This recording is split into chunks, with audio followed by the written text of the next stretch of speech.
All right, good evening. Welcome to the Staying Connected podcast. And tonight we are looking at Psalms chapter 2 as part of our Staying Connected series as we read through the Psalms together each week during this really strange time that we find ourselves in, not being able to gather together. And so tonight we're going to look at the Psalm chapter 2 of the book of Psalms, which is a collection of songs that were sang in Israel. Many of them were prophetic in nature. They were written by different people, many of them by the David, the king of Israel, and others. And tonight we're going to read one that is attributed to David, not necessarily in the text itself, but we know from commentary in the New Testament that it is definitely known to be one of David's Psalms. And so tonight we're going to read that together, and I'll read it. You guys can read at home, or maybe you've already read it today, or maybe you've read it a couple of times since we started doing this week. And so let's just read it. I'm reading from the NASB. It says, "Why are the nations in an uproar, and the peoples devising a vain thing? The kings of the earth take their stand, and the rulers take counsel together against the Lord and against his anointed, saying, Let us tear their fetters apart and cast away their cords from us. He who sits in the heavens laughs, and the Lord scoffs at them. Then he will speak to them in his anger and terrify them in his fury, saying, But as for me, I have installed my king upon Zion, my holy mountain. I will surely tell of the decree of the Lord. He said to me, You are my son. Today I have begotten you. Ask of me, and I will surely give the nations as your inheritance, and the very ends of the earth as your possession. You shall break them with a rod of iron. You shall shatter them like earthenware. Now therefore, O kings, show discernment, take warning, O judges of the earth. Worship the Lord with reverence and rejoice with trembling. Do homage to the Son, that he not become angry and you perish in the way, for his wrath may soon be kindled. How blessed are all who take refuge in him." And I just, I love this psalm. It's got just so much packed in it.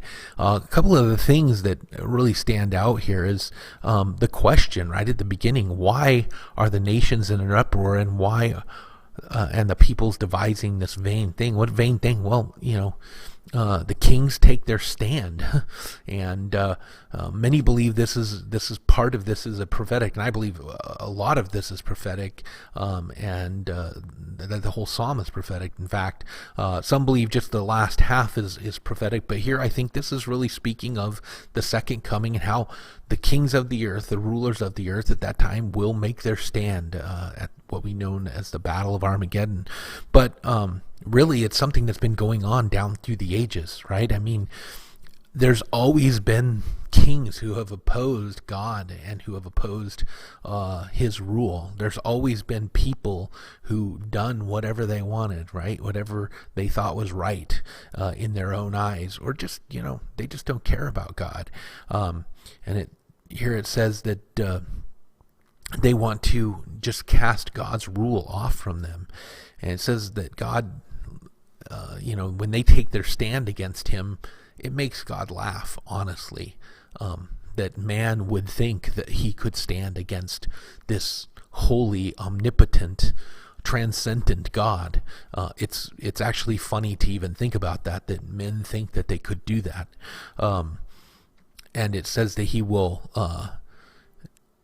speak to them in his anger, and terrify them in his fury.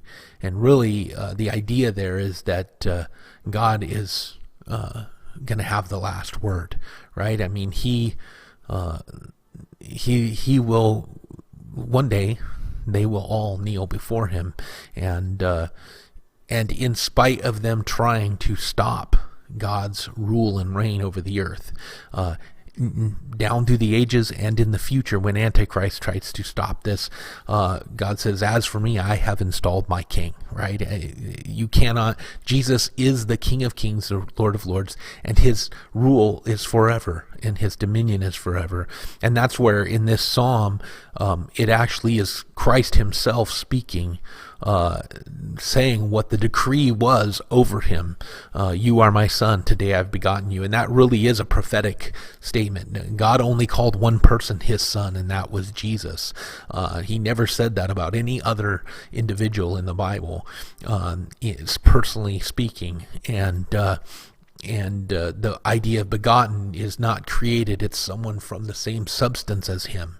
And so this is Jesus talking, and that God has promised that all things will be laid at his feet. He will have the nations as inheritance. He will rule over the nations with justice and mercy and love and all the things that God is, right? And then I just love this psalm. It says, worship the Lord and rejoice in trembling, because those who take their refuge in him are blessed. And I just want to just encourage you, take your refuge in the Lord. Whatever's going on in this world, whatever you may think about the whole coronavirus thing, and I don't want to talk any more about that. Whatever's going on in your life, take refuge in the Lord.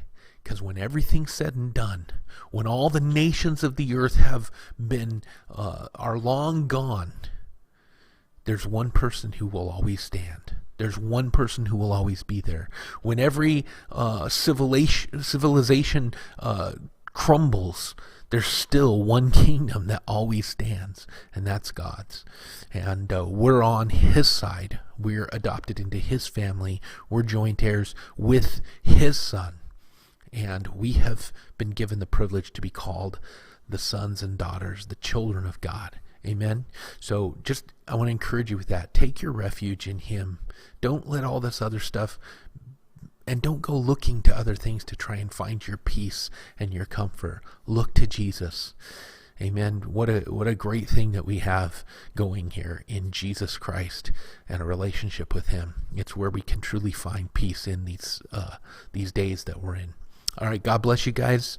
I'll talk to you again tomorrow night. I'm going to actually try and stream the service tomorrow night with the book of Philippians, and we'll see how that goes. All right, God bless.